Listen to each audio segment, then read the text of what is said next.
At least one person has died in an early morning shack fire in the Effingham informal settlement north of Durban. Our Phila Mthembu is there. Phila, good morning. What's the latest? Good morning, Iman. So what we know at this point is that a man died who was burnt beyond recognition last night when a fire broke out at around 11 p.m. And the blaze was actually put out in the early hours of this morning. Community members, as you can see, they are still shocked by what had transpired here. They are standing here outside just trying to come to terms with exactly what had happened. And what we know so far right now is that the cause of the fire is yet to be established.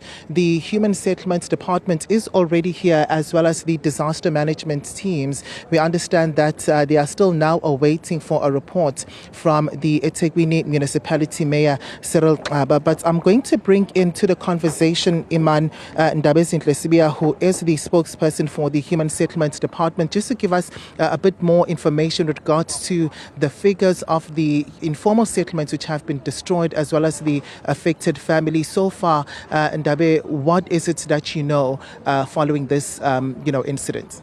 Well, last night the MEC for Transport and Human Settlements, Bonso Duma, received a call from the distressed community of Effingham informal settlements, indicating that look, there's a fire which sadly resulted in the death of one person from St. Pont John's in the Eastern Cape.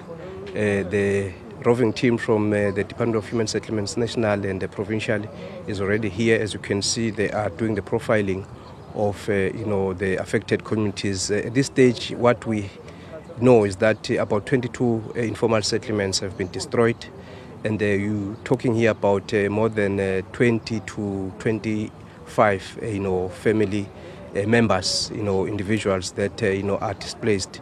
So we are doing the profiling. What the MEC Duma has also indicated is that he's in constant liaison with the National Minister of Human Settlements, Thembi Simelane, as well as the Mayor of eThekwini, Cyril Xaba, so that we accelerate the interventions.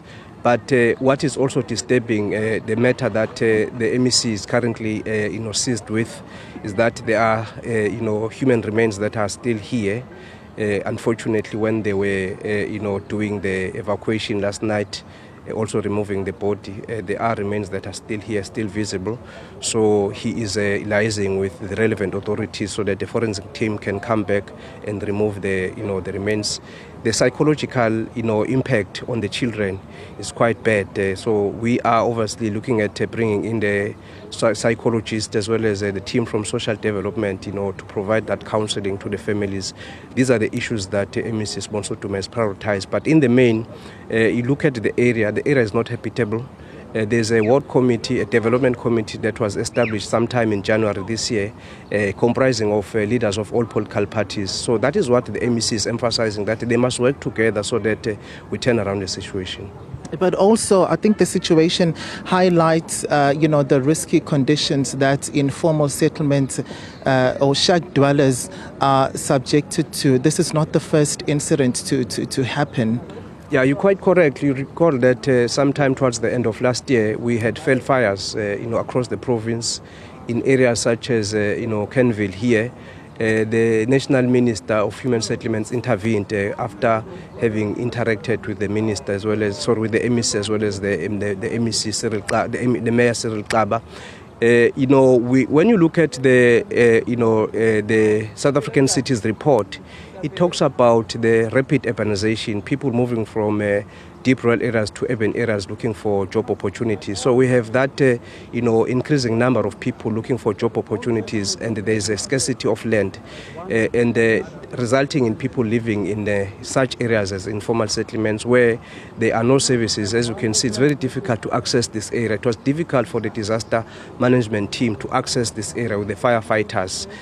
Look at the area, it's just terrible. But we are obviously looking forward to more interactions with other relevant departments so that we find a long-lasting solution to the problem of informal settlements that are really a danger to communities. All right, thank you so much. much for your time. That was Ndaba Zinhle. We are spokesperson for the KZN Human Settlements Department, Iman, and also just giving us a sense of what is it that they know so far. So according from that conversation, rather, he did say that at least 22 informal settlements were razed to the ground, and that also quite a number of family members have also been impacted by this. Also here, there is the disaster management team, as I've mentioned, and also we understand there are still the remains of the individual that burnt to death last night. If you could just see that packet and that the red glove over there, it actually covers